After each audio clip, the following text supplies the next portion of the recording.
Hey everyone, Zhao here again. Another Unearthed Arcana update from Wizards of the Coast.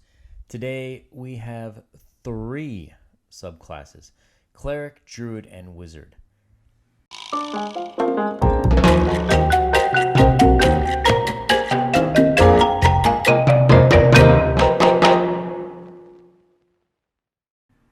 Before we get started, I gotta say, I'm a little bit disappointed. All of these new subclasses, yeah, some of them are kind of cool, but they're very specific instance use.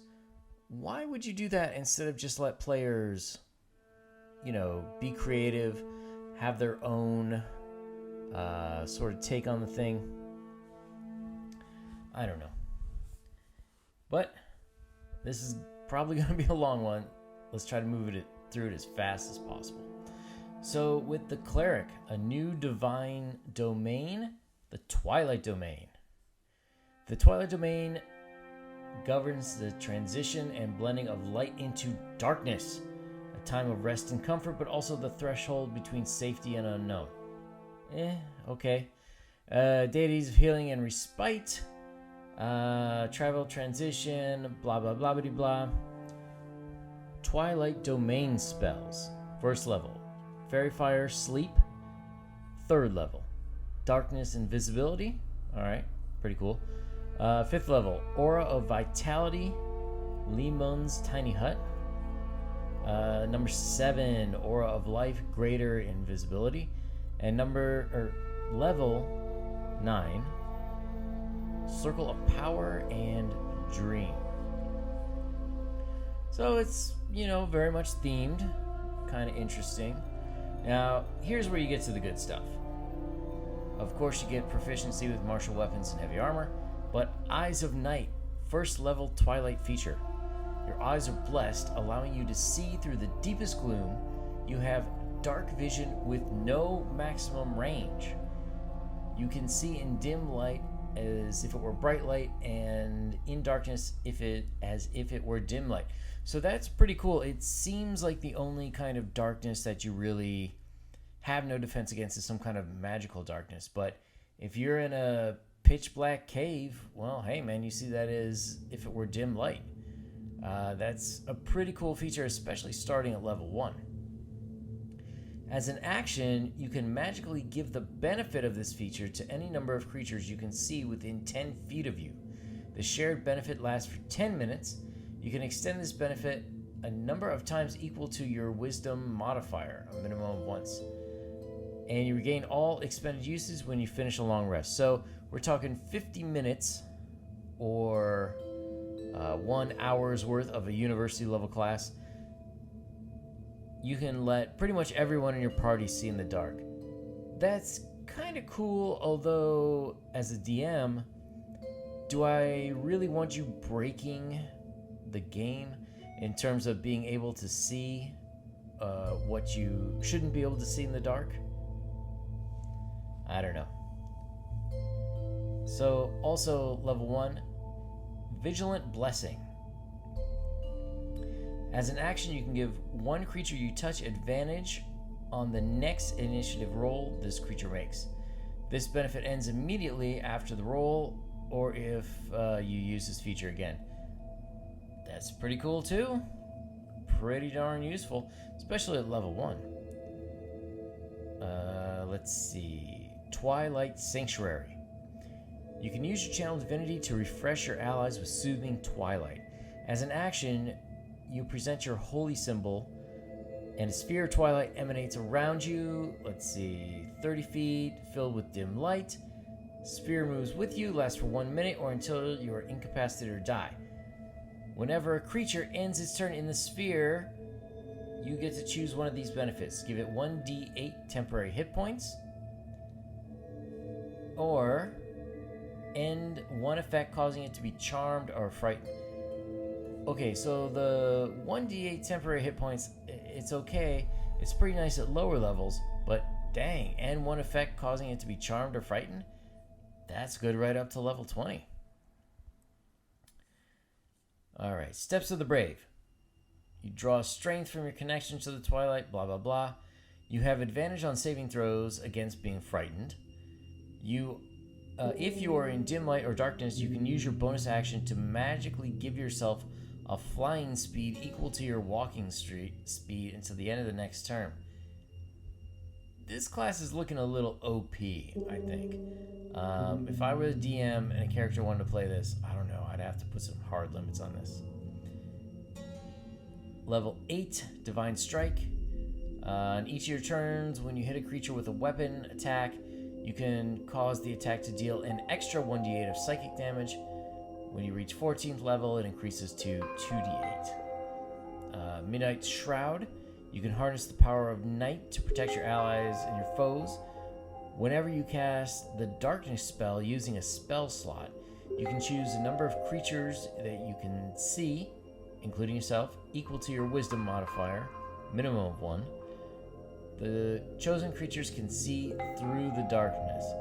That's pretty cool. The only time this gets to be a problem is if you have like a ranger or somebody with pets, maybe a familiar, where, well, great, your main party can see through it, but not those guys. If you're dealing with a large party, ooh, that might be tough. So all in all, it's kind of a neat class. It's got a lot of great extra features. Would I recommend it? Maybe. I don't know. The whole, like, Twilight thing, I guess. You know, if you can weave a backstory into it, sure, why not? Alright, next up, Druid Circle. This Druid Circle is the Circle of Wildfire. Members of this understand the necessity of destruction, such as how a forest fire promotes growth. These druids bond with a primal spirit that harbors destructive tendencies, allowing the druids to use their power and create control flames that help flora and fauna reproduce. Okay, sure, it sounds nice. I mean, but the only thing I have a problem with, why is it only with wildfire? Why don't you have the rest of the elements? Like, not necessarily in one class, but are we going to get a circle of crashing water feature or something like that? I don't know. So you have formed a mystical bond with wildfire. So it gives you access to certain spells. At level 2, you learn Firebolt cantrip. When you reach certain levels in this class, you gain the spells listed below. 3rd level, locate animals or plants. Potentially very useful. Scorching Ray, always useful. Fireball, plant growth. 7th level, Aura of Life. Fire Shield. 9th, Flame Strike, Raise Dead. So these are all pretty darn nice spells that you get. Alright, 2nd level feature. You can summon the primal spirit bound to your soul. As an action, you can expend one of your uses of wild shape to summon your wildfire spirit rather than assuming a beast form. So you can still do that with this subclass. The spirit appears in an unoccupied space if you choose, and you can see within 30 feet of you. Each creature within 10 feet of the spirit other than you, they need to make a dex throw or take 2d10 fire damage. That's pretty great at low levels. Now we'll see the fire spirit does other stuff as we go along. So it's friendly to you, it obeys your commands. There are some game stats. They share your initiative count, but it takes its turn immediately after yours.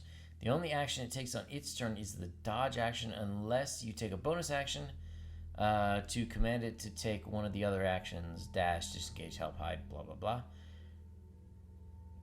It manifests for 1 hour until it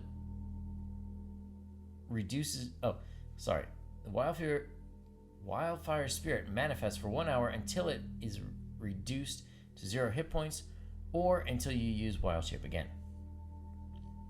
Here's the stats. It's immune to a lot of things, which is quite nice.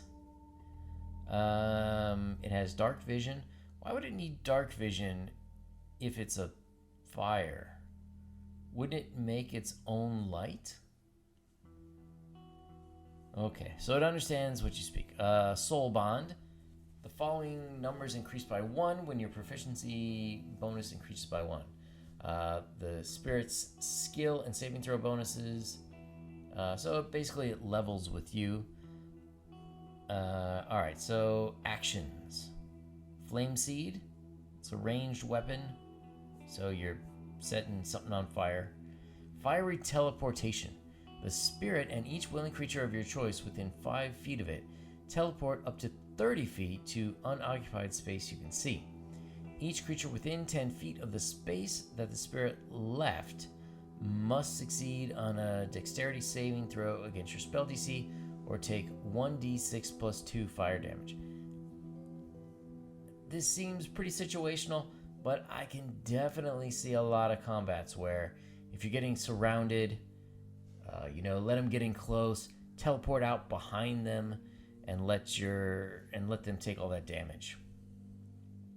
So level 6, you get the Enhanced Bond. It enhances your destructive and restorative spells. Whenever you cast a spell that deals fire damage or restores hit points while the spirit is summoned, roll a d8 and gain a bonus to one roll of the spell equal to the number rolled. In addition, when you cast a spell with a range other than self, the spell can originate from you or from the wildfire spirit. So if you have some sort of like directional combat, that's pretty good. Flames of Life. You gain the ability to turn death into flames of vitality. When you see a small or larger creature that you can see die within 30 feet of your wild spirit, you can use your reaction to cause primal flames to spring from the body. When a creature you can see touches these flames, the creature regains hit points or takes fire damage. The flame vanishes after the creature has touched them or after 1 minute. You can use this feature a number of times to your wisdom modifier. That can definitely be very handy. Yeah, I mean, it's another nice feature. Blazing Endurance.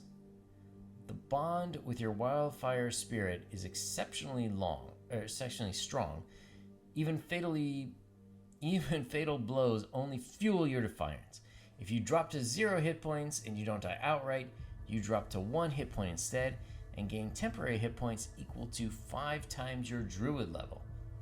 So at 14, 5 times 10 is 50 times 4, 20. So it's like 70 hit points. So that's pretty darn good.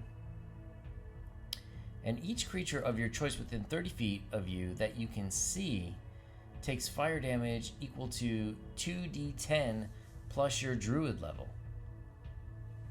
That's not bad. An extra probably 20 to 25 points there. Once you use this feature, you can't use it again until you finish a long rest.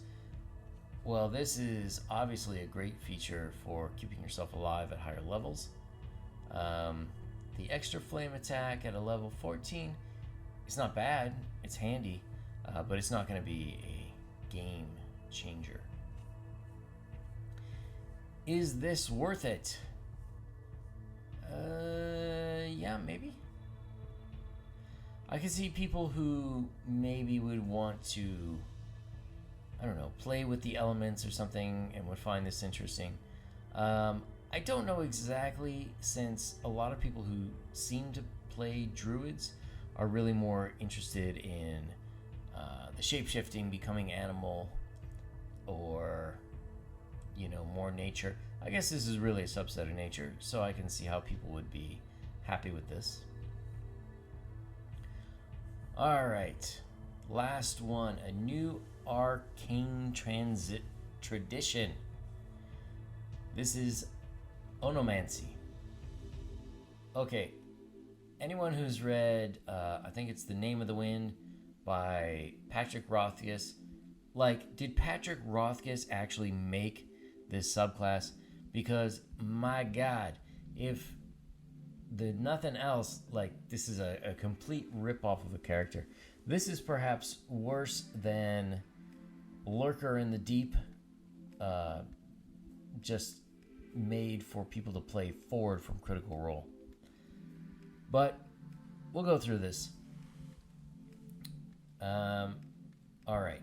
So they expand their study into language, searching threads of magical significance that weave through names. Something that is named stands out in the multiverse, distinct from the tapestry of creation around it. That distinction creates power that onomancers seek to tap. By speaking the target's true name, the wizard's spells slip between the cracks of the target's defenses, conforming to its essential nature, and all that stuff. Yeah, so find the true name. Alright, so level 2, bonus proficiency. You learn one language of your choice and gain proficiency with calligrapher's tools. Extract name. You can magically compel a creature to divulge its true name. As a bonus action, you target one creature you can see within 60 feet of you. The target must make a wisdom saving throw against spell DC. On a successful save, you discern that this magic failed, and you can't use this feature again on your target. On a failed save, so if the creature or person fails, it is charmed by you until the end of your next turn, and you mentally learn the charmed target's name or the fact that the target lacks a name. You can use this feature a number of times, equal to your intelligence modifier, minimum of once, and you regain all the expended use of it when you finish a long rest. Very cool. Now, the only problem I have with this is your DM will hate you. I guarantee your DM will hate you because it's always hard to come up with good names. And now they have to come up with 2 names for everything? Oh, forget it, man. You're just asking for trouble. You're going to find out that everything has no true name. And you're never going to be able to use these features. Alright. So, also second level, Fateful Naming. You bend magic to assist or hinder creatures through the power of their true names, and even use those names as an anchor to affect others around them. The Bane and Bless spells are wizard spells for you, and you add them to your spellbook. You always have them prepared, yet they don't count against the number of spells that you can prepare. Also, you can cast either spell without expending a spell slot if you speak the true name of one target of the spell as part of its casting. You can cast the spells in this way a number of times, equal to intelligence modifier. Okay, so this is pretty cool that you can use Bane or Bless and not have it consume a spell slot, and it doesn't count against your spells.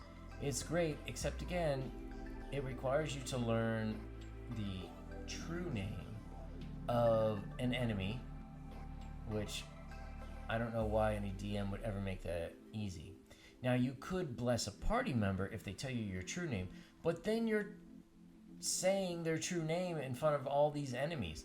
Won't the enemies then know their true name and be able to screw them over? I mean, come on. Alright. Resonance Utterance. You learn words of power called Resonance. Allow you to tailor spells through the use of target's true name. So, Resonance Known. When you gain this feature, you learn 2 resonance of your choice, which are detailed in the options. Using Resonant, you can use one when you cast a wizard spell with a spell slot, so not the Bless and Bane from before. And you speak the true name of one creature targeted by the spell. Speaking the name is part of casting the spell. Alright, so the options. Absorption. When you cast a spell that deals damage and the target is named, you gain 3d6 temporary hit points. Very nice. It goes up as you level. Devastation. If the spell requires the named creature to make a saving throw, that creature has disadvantage on the first save it makes against the spell. Okay. Disillusion. First time a creature takes damage, takes an extra 2/8 force damage, and that also levels up. Nullification. If the named target is affected by any other spells, you know what those spells are, and you can attempt to end one of your choice by succeeding on an intelligence check. That is potentially very handy, especially as you level up. A lot of later end creatures may have spells cast on them. The only problem is, well, actually, that's not that bad. I mean, spells only go up to level 9, so I guess you would need to hit some level 19, or you need to roll a 19, although by the time you're up there, if you're a wizard, you already have proficiency in intelligence, and it's probably going to max out at least 20, so hitting a 19 isn't so hard. Alright, puppetry. The first time the named creature takes damage from your spell, you can knock the creature prone or move it up 10 feet in either directions. Sympathy. If the named creature is within range of the spell, you can target the creature with the spell even if you can't see the creature or it has total cover against the spell. Now this can come in pretty handy if you're going to cast something on a friendly creature, maybe like a haste spell or something like that. If they're behind a wall, maybe if they're in the next room, you never know. So these almost look like it's sort of a poor man's sorcerer additions. Like instead of sorcerer points, you get these resonant options.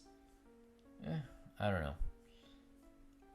Alright, so at level 10, you learn 2 new resonance of your choice from the resonance feature.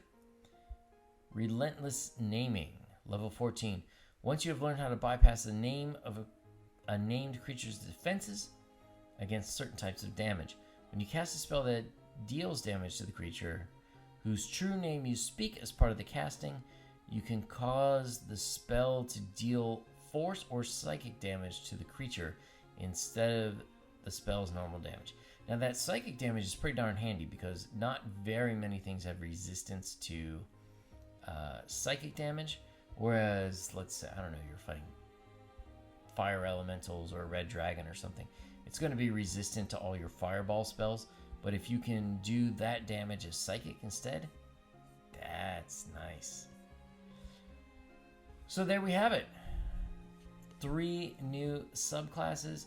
Arcane tradition of Onomancy. We have the Druid Circle of Wildfire. And we have the Cleric's Twilight Domain. So they seem, actually alright overall. They seem very situational, and you would definitely want to talk to your DM because there are certain features. Oh my god, don't ever try to do Onomancy in my game because I'm going to kill your character pretty quick. That's just all there is to it. I don't want to think up more names. So if you like this video, give it a thumbs up.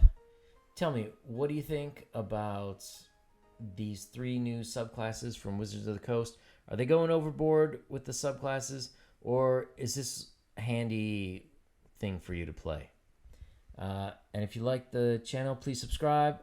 I'd love to see you guys again soon.